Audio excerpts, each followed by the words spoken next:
So pair of linear equations in two variables. ಇದು CBSE ಅವ್ರಿಗೆ third chapter, state ಅವ್ರಿಗೆ ಬೇರೆ ಚಾಪ್ಟರ್ ನಂಬರ್ ಇರ್ಬೋದು, ಬಟ್ ಕಾನ್ಸೆಪ್ಟ್ ಮಾತ್ರ ಸೇಮ್. ಫಸ್ಟ್ 2 ಚಾಪ್ಟರ್ಸ್ ಏನಂದರೆ ರಿಯಲ್ ನಂಬರ್ಸ್ ಮತ್ತು ಪಾಲಿನಾಮಿಯಲ್ಸ್, ಈ ಎರಡು ಚಾಪ್ಟರ್ನ ನಾನು ಆಲ್ರೆಡಿ ಅಪ್ಲೋಡ್ ಮಾಡಿದ್ದೀನಿ. ಸೊ ಸ್ಟೇಟ್ ಅವ್ರಿಗೆ ಹೇಳೋಕ್ಕೆ ಇಷ್ಟಪಡ್ತೀನಿ ಏನಂದರೆ ಅದ್ರದ್ದು ನಂಬರ್ಸ್ ಏನಿದೆಲ್ಲ ಚಾಪ್ಟರ್ ನಂಬರ್ ಚೇಂಜ್ ಇರ್ಬೋದು, ಬಟ್ ಕಾನ್ಸೆಪ್ಟು ಕಂಪ್ಲೀಟ್ ಸೇಮ್ ಇರುತ್ತೆ. ಆ್ಯಂಡ್ ಕೆಲವೊಂದು ನಾನು ಎಕ್ಸ್ಟ್ರಾ ಅಂತ ಹೇಳ್ತೀನಿ, ಅದನ್ನು ನೀವು ಓದೋ ಅವಶ್ಯಕತೆ ಇಲ್ಲ. ಬಟ್ CBSE ಸ್ಟ್ಯಾಂಡರ್ಡ್ ಮ್ಯಾಥ್ಸ್ ತೊಗೊಂಡಿರೋರು ಎಕ್ಸ್ಟ್ರಾ ಓದಬೇಕು, ಯಾಕಂದರೆ ಭಾಳನೇ ಟಫ್ ಇರುತ್ತೆ mathematics. I am not scaring you, but that's the reality. Okay, so let's start with this chapter, pair of linear equations in two variables. ನಾನು ಫಸ್ಟು ಒಂದು ಸ್ವಲ್ಪ ಕಾನ್ಸೆಪ್ಟ್ನ explain ಮಾಡ್ತೀನಿ. ಆ ಕಾನ್ಸೆಪ್ಟ್ ಒಳಗೆ ನಿಮ್ಗೆ ಅರ್ಥ ಆಗುತ್ತೆ ಈ ಚಾಪ್ಟರ್ದು ಹೆಡಿಂಗ್ ಏನು, ಈ ಚಾಪ್ಟರ್ದು ಹೆಸರಿದೆಯಲ್ಲ ಅದು ನಿಮಗೆ ಕಂಪ್ಲೀಟಾಗಿ ಅರ್ಥ ಆಗುತ್ತೆ. ಬಟ್ ಸ್ವಲ್ಪ ಬ್ರೇಕ್ ಡೌನ್ ಮಾಡ್ತೀನಿ. ಪೇರ್ ಅಂದರೆ ಎರಡು ಜೋಡಿ ಅಂತ. Linear equation in two variables. Variables ಅಂದರೆ ಏನು, ಕಾನ್ಸ್ಟೆಂಟ್ ಅಂದರೆ ಏನು ಅಂತ ನಾನು ಆಲ್ರೆಡಿ ನಿಮಗೆ ಪಾಲಿನಾಮಿಯಲ್ಸ್ ಚಾಪ್ಟರಲ್ಲಿ ಹೇಳಿದ್ದೆ. ನೀವು ಆ ವಿಡಿಯೋನ ಚೆಕ್ಔಟ್ ಮಾಡ್ಬೋದು. ಪ್ಲೇಲಿಸ್ಟ್ ಲಿಂಕ್ ನಾನು ಡಿಸ್ಕ್ರಿಪ್ಷನ್ ಬಾಕ್ಸಲ್ಲಿ ಕೊಡ್ತೀನಿ. ಲೀನಿಯರ್ ಈಕ್ವೇಷನ್ ಅಂದರೆ ಯಾವುದೇ ಒಂದು ಈಕ್ವೇಷನಿಂದು ಹೈಯೆಸ್ಟ್ ಪವರ್ 1 ಇದ್ರೆ ಅದನ್ನು ನಾವು ಲೀನಿಯರ್ ಈಕ್ವೇಷನ್ ಅಂತ ಕರಿತೀವಿ. ಸೊ ಈಗ ಎರಡು ಈಕ್ವೇಷನ್ಸ್ ಇದೆ, ಅವೆರಡು ಈಕ್ವೇಷನ್ಸು ಲೀನಿಯರ್ ಈಕ್ವೇಷನ್ಸ್. ಅದನ್ನೇ ನಾವು peer of linear equations in two variables ಅಂತ ಕರಿತೀವಿ. ಅಂದರೆ ಆ ಈಕ್ವೇಷನ್ ಒಳಗಡೆ ಬರೀ ಒಂದು ವೇರಿಯಬಲ್ ಇರೋಲ್ಲ. ಅಂದರೆ ವೇರಿಯಬಲ್ ಅಂದ್ರೇನು, XYZ ಅದರ ವೇರಿಯಬಲ್ಸ್. ಸೊ ಒಂದೇ ವೇರಿಯಬಲ್ ಇರೋಲ್ಲ, ಎರಡು ವೇರಿಯಬಲ್ ಇರುತ್ತೆ. ಅಂದರೆ ಒಂದು X ಇರುತ್ತೆ, ಒಂದು Y ಇರುತ್ತೆ, ಇಲ್ಲ ಒಂದು A ಇರುತ್ತೆ, ಒಂದು B ಇರುತ್ತೆ. ಎರಡು ವೇರಿಯಬಲಿಂದ ಆಗಿರೋ ಒಂದು ಲೀನಿಯರ್ ಈಕ್ವೇಷನ್ ಇದೆಯಲ್ಲ, ಅದನ್ನು ನಾವು ಇನ್ನೊಂದು ಲೀನಿಯರ್ ಈಕ್ವೇಷನಿಗೆ ಕಂಪೇರ್ ಮಾಡೋದನ್ನೇ pair of linear equation in two variables ಅಂತ ಅಂತೀವಿ. ಭಾಳ ಕನ್ಫ್ಯೂಸಿಂಗ್ ಅನಿಸಿದ್ರೆ ಏನು ಜಾಸ್ತಿ ಯೋಚನೆ ಮಾಡೋಕೆ ಹೋಗ್ಬಿಡಿ. ಕಾನ್ಸೆಪ್ಟ್ ಏನಿದೆಯಲ್ಲ ಅದು ಮೇನು, ಅದನ್ನು ಹೇಳ್ಕೊಡ್ತೀನಿ. ಸೊ ಈಗ linear equation in two variables ಅಂತ ಇಲ್ಲಿ ಏನಿದೆಯಲ್ಲ ಅದ್ರದ್ದು ನಿಮಗೆ ಒಂದು ಜನರಲ್ ಫಾರ್ಮುಲಾ ಇದೆ. ಸೊ ನಾನು ಅದನ್ನು ಇಲ್ಲಿ ಬರೆದಿದ್ದೀನಿ. AX plus BY plus C is equal to 0. A should not be equal to 0 and B should not be equal to 0. ಯಾಕೆ ಈ ಕಂಡೀಷನ್ ನೀವು ಅರ್ಥ ಮಾಡ್ಕೊಳ್ಳಿ. ಅಕಸ್ಮಾತ್ ಇಲ್ಲಿ ನೋಡಿ AX ಅಂತ ಇದೆ ಪ್ಲಸ್ BY ಅಂತ ಇದೆ. ಇವಾಗ ಇಲ್ಲಿ A ಇದೆಯಲ್ಲ, ಇದು ಅಕಸ್ಮಾತ್ 0 ಆದರೆ 0 multiplied by X is equal to 0. Then ಇಲ್ಲಿ ಪ್ಲಸ್ ಇದೆ. ಅಕಸ್ಮಾತ್ B ಏನಾರ 0 ಆದರೆ 0 multiplied by Y is equal to 0. ಅಂದರೆ ಇವೆರಡು 0 ಆಯಿತು. ಇವಾಗ 0 ಪ್ಲಸ್ 0 ಪ್ಲಸ್ C, ಇದು ಒಂದು C ಇದೆಲ್ಲ, ಇದು ಒಂದು ಉಳಿಯುತ್ತೆ.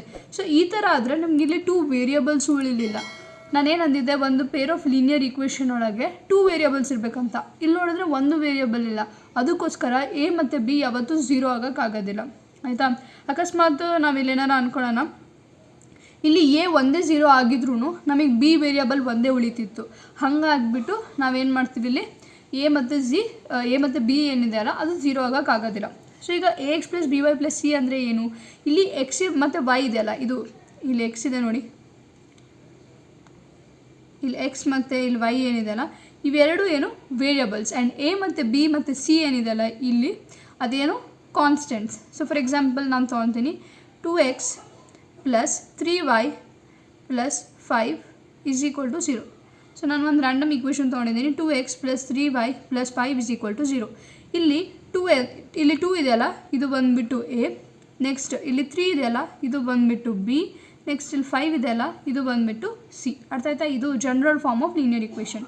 ಆ್ಯಂಡ್ ಯಾವುದೇ ಒಂದು ಈಕ್ವೇಷನಿಂದು ಹೈಯೆಸ್ಟ್ ಪವರ್ 1 ಇದ್ದರೆ ಅದನ್ನು ನಾವು ಲೀನಿಯರ್ ಈಕ್ವೇಷನ್ ಅಂತ ಕರಿತೀವಿ. ಅಂದರೆ ಕಾನ್ಸ್ಟೆಂಟ್ ಅಂತ ಕರಿತೀವಿ, ಲೀನಿಯರ್ ಈಕ್ವೇಷನ್ ಅಂತ ಕರಿತೀವಿ. ಓಕೆ, ನೆಕ್ಸ್ಟ್ ಈಗ ನಾನು ಅದೇ ಥರ ಇಲ್ಲೊಂದು ಏನು ಲೀನಿಯರ್ ಈಕ್ವೇಷನ್ ಇದೆಯಲ್ಲ ಅದೇ ಥರ ನಾನು ಎರಡು ಈಕ್ವೇಷನ್ನ ತೊಗೊಂಡಿದ್ದೀನಿ.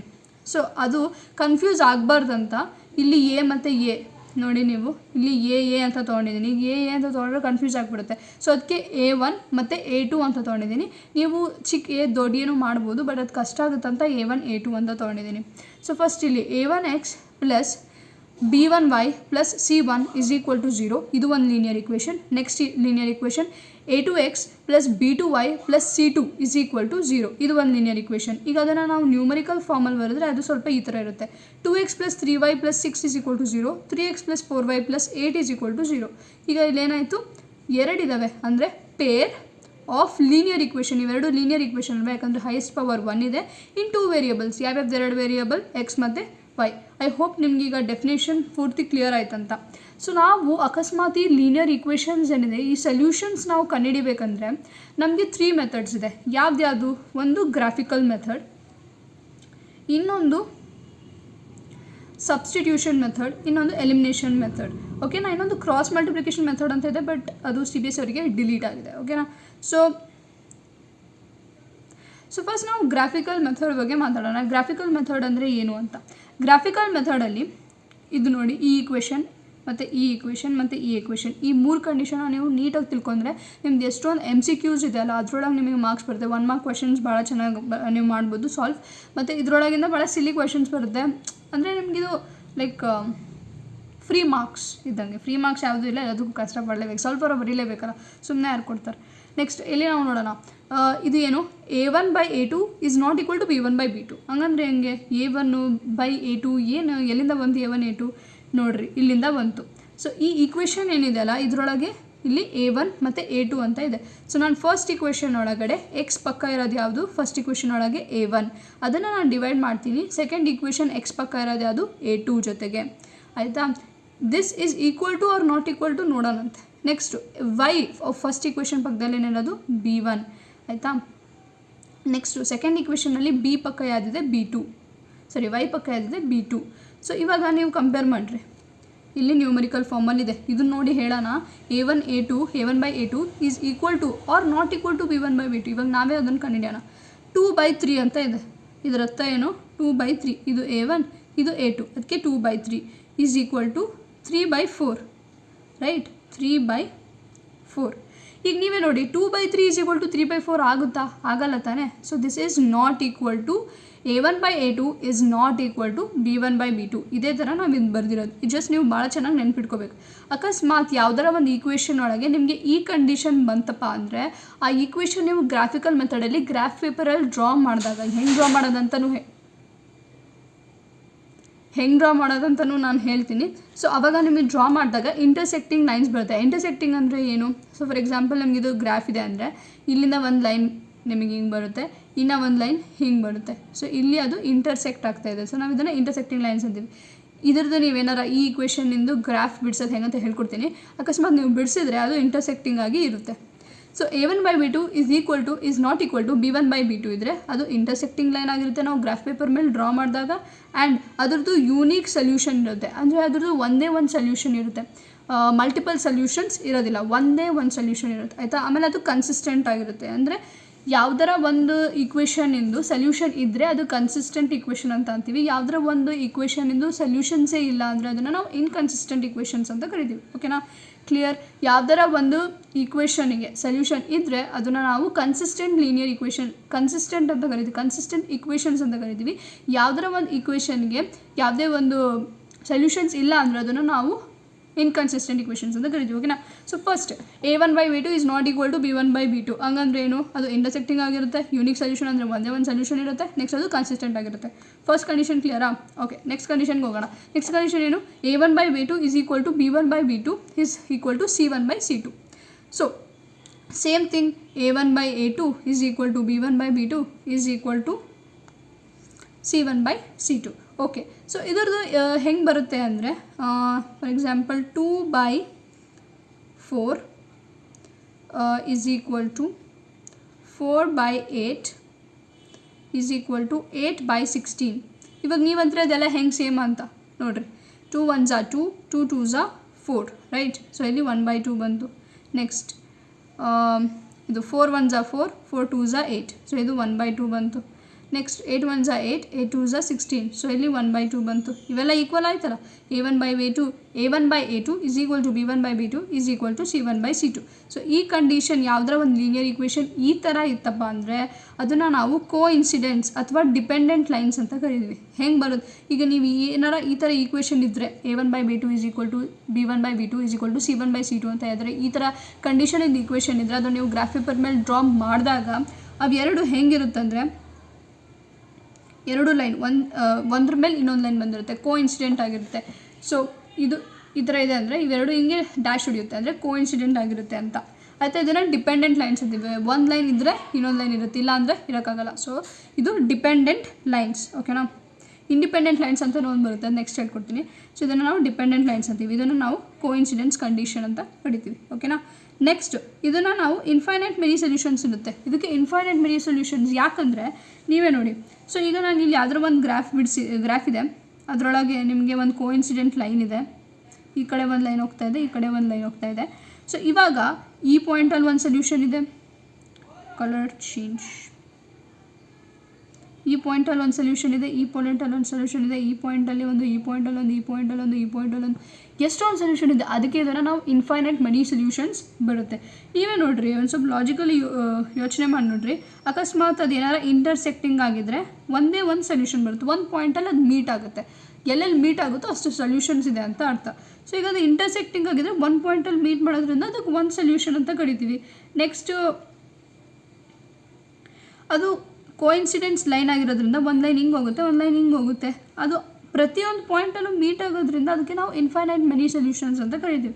ಅದು ಎಲ್ಲೆಲ್ಲಿ ಮೀಟ್ ಆಗುತ್ತೋ, ಇನ್ಫೈನೈಟ್ ಪಾಯಿಂಟ್ಸಲ್ಲಿ ಮೀಟ್ ಆದರೆ ಅದಕ್ಕೆ ಇನ್ಫೈನೈಟ್ ಮೆನಿ ಸೊಲ್ಯೂಷನ್ಸ್ ಇರುತ್ತೆ. ನೆಕ್ಸ್ಟ್ ಅದು ಕನ್ಸಿಸ್ಟೆಂಟ್ ಆಗಿರುತ್ತೆ. ನಾನು ಅವಾಗೆ ಅಂದಿದ್ದೆ, ಯಾವುದರ ಒಂದು ಈಕ್ವೇಷನಿಗೆ ಸೊಲ್ಯೂಷನ್ ಸಿಕ್ಕರೆ ಅದನ್ನು ನಾವು ಕನ್ಸಿಸ್ಟೆಂಟ್ ಅಂತೀವಂತ. ಇಲ್ಲಾಂದರೆ ಒಂದಲ್ಲ, ಎಷ್ಟೊಂದು ಇನ್ಫೈನೈಟ್ ಮೆನಿ ಸೊಲ್ಯೂಷನ್ಸ್ ಇದೆ. ಹಾಗಾಗಿ ಇದು ಡೆಫಿನೆಟ್ಲಿ ಕನ್ಸಿಸ್ಟೆಂಟ್ ಈಕ್ವೇಷನ್. ಓಕೆನಾ. ನೆಕ್ಸ್ಟ್ ನಾವು ಥರ್ಡ್ ಕಂಡೀಷನ್ಗೆ ಹೋಗೋಣ. ಥರ್ಡ್ ಕಂಡೀಷನ್ ಬಂದ್ಬಿಟ್ಟು ಇದು a1/a2 is equal to b1/b2 is not equal to c1/c2. ಹೆಂಗೆ ಇದು ಹೆಂಗಂದರೆ for example 2/3 is equal to ಅದೇ ತೊಗೊಂಡು first 2/4 is equal to 4/8 is equal to 5/6. ಇವಾಗ ನೀವೇ ನೋಡಿ, 2/4ನ ನಾವು ಹೆಂಗೆ ಬರಿಬೋದು, 1/2 ಹೆಂಗೆ ಅಂತ ಅವಾಗ ಕ್ಯಾನ್ಸಲೇಷನ್ ಹೇಳ್ಕೊಟ್ಟಿದ್ದೆ.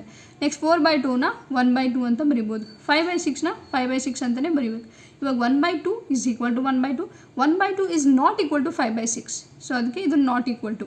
ಸೊ ಈ ಥರ ಒಂದು ಯಾವ್ದಾರ ಈಕ್ವೇಷನ್ ಇನ್ ಸಿಚುವೇಶನ್ ಈ ಥರ ಬಂದರೆ ಅದನ್ನು ನೀವು ಗ್ರಾಫ್ ಪೇಪರ್ ಮೇಲೆ ಡ್ರಾ ಮಾಡಿದಾಗ ಅದು ಪ್ಯಾರಲಲ್ ಲೈನ್ಸ್ ಆಗಿರುತ್ತೆ. ಅಂದರೆ ಈ ಗ್ರಾಫ್ ಪೇಪರ್ ಮೇಲೆ ನೀವು ಏನಾರ ಈ ಥರ ಡ್ರಾ ಮಾಡ್ತೀರಾ ಅಂದಾಗ ಅದು ಪ್ಯಾರಲಲ್ ಲೈನ್ಸ್ ಆಗಿ ಹಿಂಗೆ ಬರುತ್ತೆ.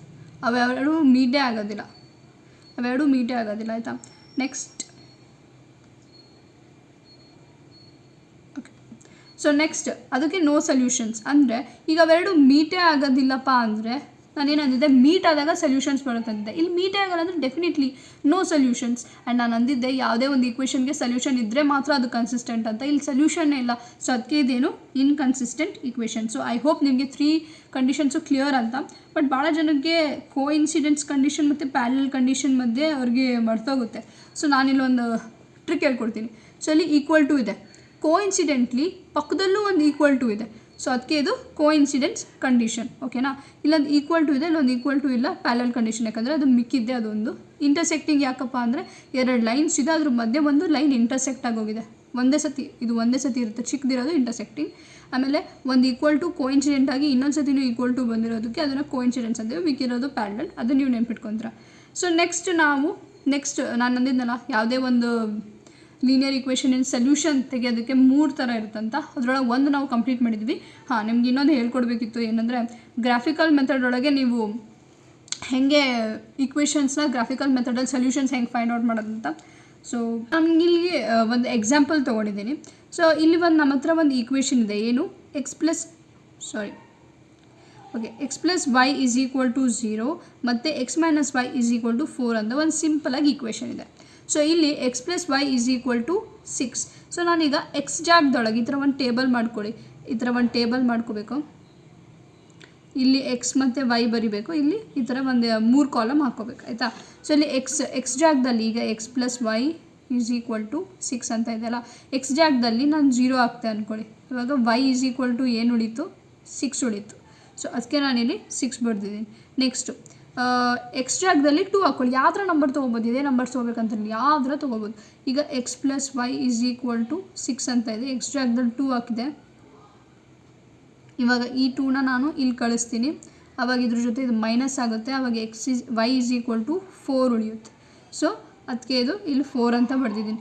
ಇದೇ ಥರ ಮುಂದೆನೂ ಮಾಡ್ಕೋಬೇಕು. ನೀವು ಎಕ್ಸ್ನೇ ಅಸ್ಯೂಮ್ ಮಾಡಬೇಕಂತ ಏನಿಲ್ಲ, ನೀವು ಬೇರೆದನ್ನು ಅಸ್ಯೂಮ್ ಮಾಡ್ಬೋದು, y ಕೂಡ ಅಸ್ಯೂಮ್ ಮಾಡ್ಬೋದು, ಆಯಿತಾ. ಈ ಥರ ನೀವು ಮಾಡಾದಮೇಲೆ ನಿಮಗೆ ಕೆಲವೊಂದು ಇಲ್ಲಿ ಸೊಲ್ಯೂಷನ್ಸ್ ಬರುತ್ತೆ. ಇಲ್ಲಿ ನೋಡಿ, ಇಲ್ಲೊಂದು ಸೊಲ್ಯೂಷನ್ ಬಂತು, ಇಲ್ಲೊಂದು ಸೊಲ್ಯೂಷನ್ ಬಂತು, ಇಲ್ಲೊಂದು ಸೊಲ್ಯೂಷನ್ ಬಂತು, ಇಲ್ಲಿ ಬಂತು, ಇಲ್ಲಿ ಬಂತು, ಇಲ್ಲಿ ಬಂತು. ಇವಾಗ ಏನು ಮಾಡಬೇಕು, ನೀವು ಗ್ರಾಫ್ ಪೇಪರ್ ಮೇಲೆ ಪ್ಲಾಟ್ ಮಾಡಬೇಕು. ಇಲ್ಲಿ x ಆಕ್ಸಿಸ್ ಬರೀತೀರಾ, ಇಲ್ಲಿ y ಆಕ್ಸಿಸ್ ಬರೀತೀರಾ, 1 2 3 4 5 6 ಅಂತ ಇಲ್ಲೆಲ್ಲ ಬರ್ಕೊಂಡು ಹೋಗ್ತೀರಾ. ನೆಕ್ಸ್ಟ್ ಏನು ಮಾಡಬೇಕು, x ಜಾಗದಲ್ಲಿ 0 ಇದೆ ಅಂದರೆ x ಇಲ್ಲಿ 0. ನೆಕ್ಸ್ಟ್ y 6 ಇದೆ, ಸೊ ಇಲ್ಲಿ 6. ಸೊ ಅದು ಇಲ್ಲಿ ಹೋಗುತ್ತೆ. ನೀವು ಪಾಯಿಂಟಲ್ಲಿ ಪ್ಲಾಟ್ ಮಾಡಬೇಕು, ಇಲ್ಲಿ ಪ್ಲಾಟ್ ಮಾಡ್ತೀರಾ. ನೆಕ್ಸ್ಟ್ x 2 ಇದೆ ಅಂದರೆ ಇಲ್ಲಿ. ನೆಕ್ಸ್ಟ್ y 4 ಇದೆ ಹಂಗಂದರೆ ಇಲ್ಲಿ. ಸೊ ಇದು 2 ಮತ್ತು 4, ನೀವು ಇಲ್ಲೊಂದು ಪ್ಲಾಟ್ ಮಾಡ್ತೀರಾ. ನೆಕ್ಸ್ಟ್ x 4 ಇದೆ ಅಂದರೆ ಇಲ್ಲಿ. ಮತ್ತು y2 ಇದೆ ಅಂದರೆ ಇಲ್ಲಿ. ಸೊ ಅದಕ್ಕೆ ನೀವು ಇಲ್ಲಿ ಪ್ಲಾಟ್ ಮಾಡ್ತೀರಾ. ಸೊ ಇವೆಲ್ಲ ಪ್ಲಾಟ್ ಆಯಿತಾ, ಇದ್ರದ್ದು ಒಂದು ಲೈನ್ ಎಳೀರಿ ಹೀಗೆ ಆಯಿತಾ. ನೆಕ್ಸ್ಟ್ ಓಕೆ, ನೆಕ್ಸ್ಟ್ ಇಲ್ಲಿ ಎಕ್ಸು 1 ಇದೆ. ಸೊ ಅದಕ್ಕೆ 1 ಅಂದರೆ ಇಲ್ಲಿ ಬರುತ್ತೆ. ನೆಕ್ಸ್ಟು y-3 ಇದೆ ಅಂದರೆ ಇಲ್ಲಿ. ಸೊ ನೀವು ಇಲ್ಲಿ ಪ್ಲಾಟ್ ಮಾಡ್ತೀರಾ. ನೆಕ್ಸ್ಟ್ x2 ಇದೆ ಅಂದರೆ ಇಲ್ಲಿ ಬರುತ್ತೆ. ಆ್ಯಂಡ್ y-2 ಇದೆ ಅಂದರೆ ಅದು ಇಲ್ಲಿ ಬರುತ್ತೆ. ನೆಕ್ಸ್ಟು x3 ಇದೆ ಅಂದರೆ ಅದು ಇಲ್ಲಿ ಬರುತ್ತೆ. ಆ್ಯಂಡ್ y-1 ಇದೆ ಅಂದರೆ ಅದು ಇಲ್ಲಿ ಬರುತ್ತೆ. ಸೊ ನೀವು ಇಲ್ಲೊಂದು ಲೈನ್ ಹಾಕಿದ್ರಿ, ಇಲ್ಲಲ್ಲಿ ಒಂದು ಕಡೆ ಇಂಟರ್ಸೆಕ್ಟ್ ಆಯಿತು ಅಂದರೆ ಈ ಇಕ್ವೇಷನ್ ಏನಿದೆ ಅಲ್ಲ ಇದು ಇಂಟರ್ಸೆಕ್ಟ್ ಆಗುತ್ತೆ ಅಂದರೆ ಇದಕ್ಕೆ ಒಂದು ಸೊಲ್ಯೂಷನ್ ಇದೆ ಆ್ಯಂಡ್ ಇದು ಒಂದು ಕನ್ಸಿಸ್ಟೆಂಟ್ ಕಂಡೀಷನ್. ಇದೇ ಥರ ನೀವು ಪ್ಯಾರಲಲ್ ಮತ್ತು ಕೋಇನ್ಸಿಡೆಂಟ್ಸ್ ಕಂಡೀಷನ್ಗೂ ಮಾಡ್ಬೋದು. ಸೊ ಇದೇ ಥರ ನೀವು ಯಾವುದೇ ಒಂದು ಈಕ್ವೇಷನ್ ಇದ್ದರೆ ಗ್ರಾಫ್ ಪೇಪರ್ ಮೇಲೆ ನೀವು ಈ ಥರ ಇದನ್ನು ಪ್ಲಾಟ್ ಮಾಡ್ಬೋದು ಆಯಿತಾ. ಓಕೆ, ನಾವೀಗ ಗ್ರಾಫಿಕಲ್ ಮೆಥಡ್ ಕಂಪ್ಲೀಟ್ ಮಾಡಿದ್ವಿ. ಈಗ ಆಲ್ಜಿಬ್ರಾಯಿಕ್ ಮೆಥಡಿಗೆ ಬರೋಣ. ಆಲ್ಜಿಬ್ರಾಯಿಕ್ ಮೆಥಡಲ್ಲಿ 2 ಮೆಥಡ್ಸ್ ಇದೆ, ಸಬ್ಸ್ಟಿಟ್ಯೂಷನ್ ಮೆಥಡ್ ಮತ್ತು ಎಲಿಮಿನೇಷನ್ ಮೆಥಡ್ ಅಂತ. ಕ್ರಾಸ್ ಮಲ್ಟಿಪ್ಲಿಕೇಶನ್ ಮೆಥಡು ಇತ್ತು ಬಟ್ ಅದು ಡಿಲೀಟ್ ಆಗಿದೆ ಈ ಸತಿಗೆ. ಸೊ ಸಬ್ಸ್ಟಿಟ್ಯೂಷನ್ ಮೆಥಡ್ ಭಾಳ ಈಸಿ, ಬಟ್ ನನಗನ್ಸುತ್ತೆ ಎಲಿಮಿನೇಷನ್ ಮೆಥಡ್ ನೀವು ಯೂಸ್ ಮಾಡಬೇಕು ಎಕ್ಸಾಮಿನೇಷನಲ್ಲಿ. ಯಾಕಂದರೆ ಸಬ್ಸ್ಟಿಟ್ಯೂಷನ್ ಮೆಥಡ್ ಸ್ವಲ್ಪ ಲೆಂದಿ ಇದೆ, but understanding perspectively substitution method ಸ್ವಲ್ಪ ಈಸಿನೇ, ಬಟ್ ಲೆಂದಿ ಇರೋದ್ರಿಂದ ಎಲಿಮಿನೇಷನ್ ಮೆಥಡ್ ಫಾಲೋ ಮಾಡಿ. ಅವರು ಪರ್ಟಿಕ್ಯುಲರ್ಲಿ ಸಬ್ಸ್ಟಿಟ್ಯೂಷನ್ ಮೆಥಡ್ ಅಂತ ಕೇಳಿದ್ರೆ ಸಬ್ಸ್ಟಿಟ್ಯೂಷನ್ ಮೆಥಡ್ ಫಾಲೋ ಮಾಡಬೇಕು. ಸೊ ಇವಾಗ ನಾನು ಇಲ್ಲೊಂದು 2 ಸಿಂಪಲ್ ಈಕ್ವೇಷನ್ಸ್ ತೊಗೊಂಡಿದ್ದೀನಿ. x + y = 16 first equation. Second equation x - y = 4. Okay, so x + y = 16. ನಾನು ಫಸ್ಟು ಒಂದು ಈಕ್ವೇಷನ್ನ ಬರ್ಕೊತೀನಿ. ಎರಡು ಈಕ್ವೇಷನಲ್ಲಿ ನೀವು ಯಾವ್ದಾರ ಒಂದು ಈಕ್ವೇಷನ್ ತೊಗೋಬೇಕು. ಸೊ ಇವೆರಡು ಈಕ್ವೇಷನ್ ನಾನು ಫಸ್ಟ್ ಈಕ್ವೇಷನ್ ತೊಗೊಂಡೆ x + y = 16 ಅಂತ. ಇವಾಗ ನೀವು ಎಕ್ಸ್ ಇದೆಲ್ಲ ಇದನ್ನು ಇಲ್ಲೇ ಇಟ್ಕೊಳ್ಳಿ. ನೆಕ್ಸ್ಟು ಇಲ್ಲಿ 16 y + y ಇದೆ. ಒಂದು ಕಡೆಯಿಂದ ಇನ್ನೊಂದು ಕಡೆ ಯಾವುದೇ ಒಂದು ವೇರಿಯಬಲ್ಲು ಅಥವಾ ಕಾನ್ಸ್ಟೆಂಟ್ ಹೋದ್ರೂ ಅದು ಮೈನಸ್ ಆಗುತ್ತೆ. ಸೊ ಅದಕ್ಕೆ ಇದು ಇಲ್ಲ x = 16 - y. ಇದು ನಾನು ಫಸ್ಟ್ ಈಕ್ವೇಷನಿಂದ ತೊಗೊಂಡಿದ್ದೀನಿ. ಈಗ ಸೆಕೆಂಡ್ ಈಕ್ವೇಷನ್ ಏನಿದೆ ಅಲ್ಲ x - y = 4 ಅಂತ. x - y = 4 ಅಂತ. ಇಲ್ಲಿ x ವ್ಯಾಲ್ಯೂ ಏನಿದೆ ಅಲ್ಲ ಅಲ್ಲಿ ನಾವು ಅವಾಗ ತೊಗೊಂಡಿದ್ವಲ್ಲ x ವ್ಯಾಲ್ಯೂ ನಮ್ಗೆ ಅವಾಗ ಏನು ಸಿಕ್ಕಿತ್ತು 16 - y. ಅವಾಗೆ ನಾವು ಏನು ಮಾಡಿದ್ವಿ, ಈ ಈಕ್ವೇಷನ್ ಒಳಗಡೆ ಎಕ್ಸ್ನ ನಾವು ಇಲ್ಲಿ ಇಟ್ಕೊಂಡು ವೈನ ಇತ್ಲಾಗ ಕಳಿಸಿದ್ವಿ. ಆವಾಗ ನಮಗೆ ಈ ಈಕ್ವೇಷನ್ ಸಿಕ್ಕಿತ್ತು ರೈಟ್. ಫಸ್ಟ್ ಈಕ್ವೇಷನಿಂದ ನಮಗೆ ಇದು ಎಕ್ಸಿನ ವ್ಯಾಲ್ಯೂ ಗೊತ್ತಾಯಿತು 16 - y ಅಂತ. ಈ ವ್ಯಾಲ್ಯೂನ ನಾವು ಸೆಕೆಂಡ್ ಈಕ್ವೇಷನಲ್ಲಿ ಹಾಕಬೇಕು. ಸೆಕೆಂಡ್ ಈಕ್ವೇಷನ್ ಏನು x - y = 4. ಎಕ್ಸ್ ವ್ಯಾಲ್ಯೂ ನಮ್ಗೆ ಫಸ್ಟ್ ಈಕ್ವೇಷನಿಂದ ಏನು ಸಿಕ್ಕಿತ್ತು 16 - y. ಸೊ ಎಕ್ಸ್ ಜಾಗದೊಳಗೆ 16 - y, ನೆಕ್ಸ್ಟು -y ಅಂತ ಇದೆ. ಸೊ ಅದಕ್ಕೆ ನಾವಿಲ್ಲಿ -y ಅಂತ ಬರ್ಕೊಳ್ಳೋಣ = 4 ಅಂತ ಅಲ್ಲಿ ಈಕ್ವೇಷನಲ್ಲಿ ಇತ್ತು. ಸೊ ಇವಾಗ 16 ಅಂತ ಬರ್ಕೊಳ್ಳಿ. -y ಏನಾಗುತ್ತೆ -= ಸೊ -= ಸೊ ಅದಕ್ಕೆಲ್ಲ ಏನಾಗುತ್ತೆ -2y = 4. ಓಕೆನಾ. ಈಗ 16 ಇದೆ +16 ಇದೆ, ಈ ಕಡೆ ಹೋದರೆ ಅದು -16 ಆಗುತ್ತೆ. So -2y = 4 -16. ಓಕೆನಾ. ಸೊ 4 ಜೊತೆಗೆ ನಾವು -16 ಮಾಡಿದ್ರೆ ಎಷ್ಟು ಉಳಿಯುತ್ತೆ ನೋಡಿ. 16 - 4 ಮಾಡಿದ್ರೆ ಎಷ್ಟು ಉಳಿಯುತ್ತೆ 12 ಉಳಿಯುತ್ತೆ. ಸೊ ಇಲ್ಲಿ ಗ್ರೇಟರ್ ನಂಬರ್ ಸಿಂಬಲ್ ಮೈನಸ್ ಆಗಿರೋದ್ರಿಂದ ನಾನು -12 ಅಂತ ಹಾಕ್ಕೊತೀನಿ. ಇಲ್ಲಿ ಆ್ಯಸ್ ಇಟ್ ಈಸ್ ನೀವು -2y ಅಂತ ಹಾಕ್ಕೊಳ್ಳಿ. Minus gets cancels. 2 1s are 2, 2 6s are 12. So y = 6. ಓಕೆನಾ. ಅರ್ಥ ಆಯ್ತಾ? ಅರ್ಥ ಆಗಿಲ್ಲ ಅಂದರೆ ಇನ್ನೊಂದ್ಸತಿ ರಿವೈಂಡ್ ಮಾಡ್ಕೊಂಡು ನೋಡಿ. ಓಕೆನಾ. ಈಗ y ವ್ಯಾಲ್ಯೂ ಏನು ಸಿಕ್ತು 6 ಅಂತ ಸಿಕ್ತು. ಫಸ್ಟ್ ಈಕ್ವೇಷನ್ ಏನಿತ್ತು ನಮಗೆ x = 16 - y ಅಂತ ಇತ್ತು ತಾನೆ. ಸೊ x = 16, y ಇದೇನು ಸಿಕ್ಕಿತ್ತು ನಮಗೆ ಇವಾಗ ಏನು ಸಿಕ್ತು 6 ತಾನೆ. ಸೊ 6 ಇಲ್ಲಿ ಬರ್ಕೊಳ್ಳಿ. So x = 10. ಈ ಥರ ನೀವು ಸಬ್ಸ್ಟಿಟ್ಯೂಷನ್ ಮೆಥಡಲ್ಲಿ ಫೈಂಡ್ ಮಾಡ್ತೀರಾ. ಓಕೆನಾ. ಸೊ ನೆಕ್ಸ್ಟ್ ಈಗ ಸ್ವಲ್ಪ ಲೆಂದಿ ಇದೆ ಅಲ್ವಾ ಇದು, ಬಟ್ ಅಂಡರ್ಸ್ಟ್ಯಾಂಡಿಂಗ್ ಪರ್ಸ್ಪೆಕ್ಟಿವಲ್ಲಿ ಫಸ್ಟ್ ಜಲ್ದಿ ಇದೆ ಅರ್ಥ ಆಗೋದು. ಸೊ ನೆಕ್ಸ್ಟ್ ನಾವು ಎಲಿಮಿನೇಷನ್ ಮೆಥಡ್ಗೆ ಹೋಗೋಣ. ಎಲಿಮಿನೇಷನ್ ಮೆಥಡ್ ಅಂತೂ ಭಾಳ ಸಿಂಪಲ್, ನನ್ನ ಫೇವ್ರೇಟ್ ಮೆಥಡ್ ಇದು. ಏನು ಇಲ್ಲಿ ಫಸ್ಟು 2 ಈಕ್ವೇಷನ್ನ ನೀವು ಬರ್ಕೋಬೇಕು. x + y = 16, next x - y = 4 ಅಂತ ಬರ್ಕೊತೀರ. ಇವಾಗ ಇಲ್ಲಿ ಸ್ವಲ್ಪ ಕನ್ಫ್ಯೂಷನ್ ಆಗ್ಬೋದು, ಅರ್ಥ ನೀಟಾಗಿ ಮಾಡ್ಕೊಂಡು, ಬಟ್ ಇದು ಟೈಮ್ ಸೇವಿಂಗ್ ಮೆಥಡ್. ಓಕೆನಾ. ಸೊ ಇಲ್ಲಿ ನೋಡಿ, ಇಲ್ಲಿ ಪ್ಲಸ್ ಇದೆ, ಇಲ್ಲಿ ಮೈನಸ್ ಇದೆ. +- ಯಾವಾಗೂ ಕ್ಯಾನ್ಸಲ್ ಔಟ್ ಆಗುತ್ತೆ, ಯಾಕಂದರೆ +5 -5 ಇದ್ದರೆ 0 ಬರುತ್ತೆ, ಯಾಕಂದರೆ ಇವೆರಡು ಕ್ಯಾನ್ಸಲ್ ಆಗಿ ಹೋಗುತ್ತೆ ರೈಟ್. ಅದೇ ಥರ ಇಲ್ಲಿ +y -y ಇದೆ, ಇವೆರಡು ಕ್ಯಾನ್ಸಲ್ ಆಯಿತು. ಇವಾಗ ಇಲ್ಲಿ x ಇದೆ ಮತ್ತು ಇಲ್ಲಿನೂ x ಇದೆ. ಸೊ x + x ಏನಾಗುತ್ತೆ 2x. 2x ಇಲ್ಲೇನಾಗುತ್ತೆ 20.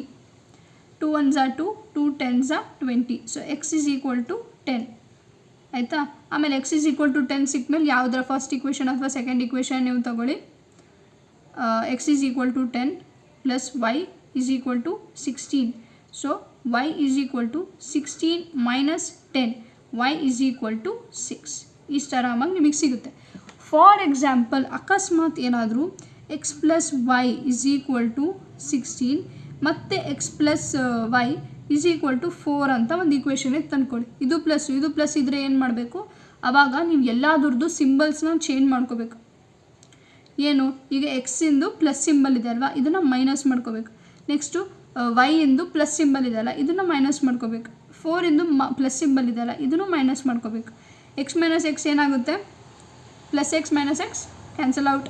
ನೆಕ್ಸ್ಟ್ ಇಲ್ಲೇನಾಗುತ್ತೆ,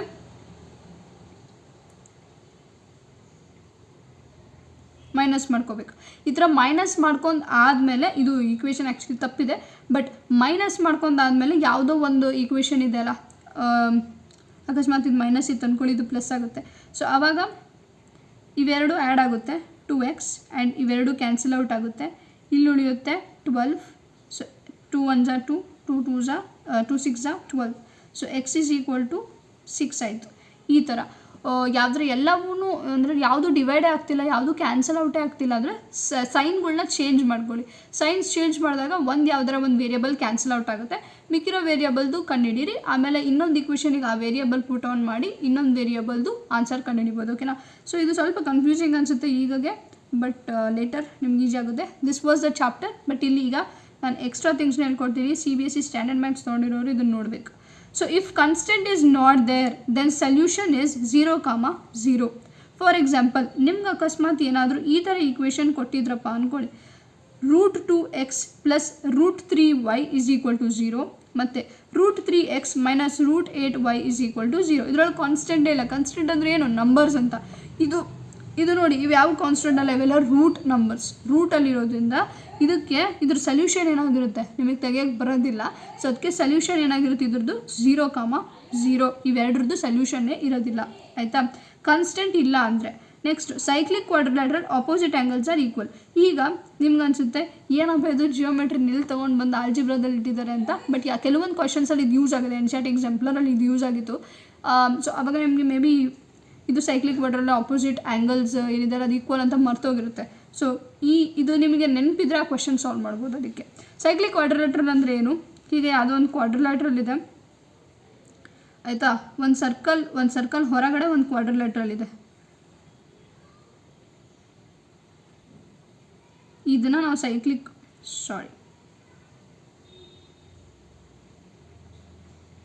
ಈಗ ಇದು ಸೈಕ್ಲಿಕ್ ಕ್ವಾಡ್ರಿಲ್ಯಾಟ್ರಲ್. ಇಲ್ಲಿರೋ ಆ್ಯಂಗಲ್ಲು ಮತ್ತು ಇಲ್ಲಿರೋ ಆ್ಯಂಗಲ್ಲು ಎರಡು ಸೇಮ್ ಇರುತ್ತೆ. ಅರ್ಥ ಆಯ್ತಾ.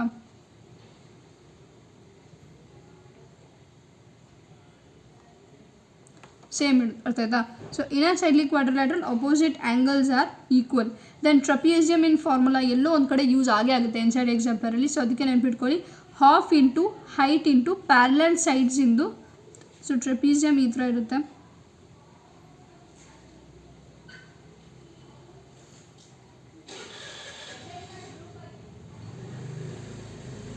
ಟ್ರಪೀಸಿಯಮ್ ಈ ಥರ ಇರುತ್ತೆ. ಸೊ ಇದ್ರದ್ದು ಹೈಟ್ ಏನಿದೆಲ್ಲ, ಈ height half into height into ಇವೆರಡು ಪ್ಯಾರಲಲ್ ಸೈಡ್ಸ್. ಈ ಪ್ಯಾರಲಲ್ ಸೈಡ್ಸಿಂದು ಲೆಂತ್ನ ನಾವು ಆ್ಯಡ್ ಮಾಡಿದ್ರೆ ನಮಗೆ ಟ್ರಪೀಸಿಯಮ್ ಫಾರ್ಮುಲಾ ಬರುತ್ತೆ. ನೆಕ್ಸ್ಟ್ ಇದು simple interest P into T into R divided by 100. So this was the chapter. I hope you like it. So ನಿಮಗೆ ಬೇರೆ ಯಾವ್ದಾದ್ರು ಚಾಪ್ಟರ್ಸ್ ಬೇಕಿದ್ರೆ ನೀವು ನನಗೆ ಕಮೆಂಟ್ ಸೆಕ್ಷನಲ್ಲಿ ಮೆನ್ಷನ್ ಮಾಡ್ಬೋದು. ಇಷ್ಟ ಆಗಿದ್ರೆ ವಿಡಿಯೋನ ಲೈಕ್ ಮಾಡಿ, ಶೇರ್ ಮಾಡಿ ಆ್ಯಂಡ್ ಸಬ್ಸ್ಕ್ರೈಬ್ ಮಾಡಿ. Thank you so much for watching. See you in the next video.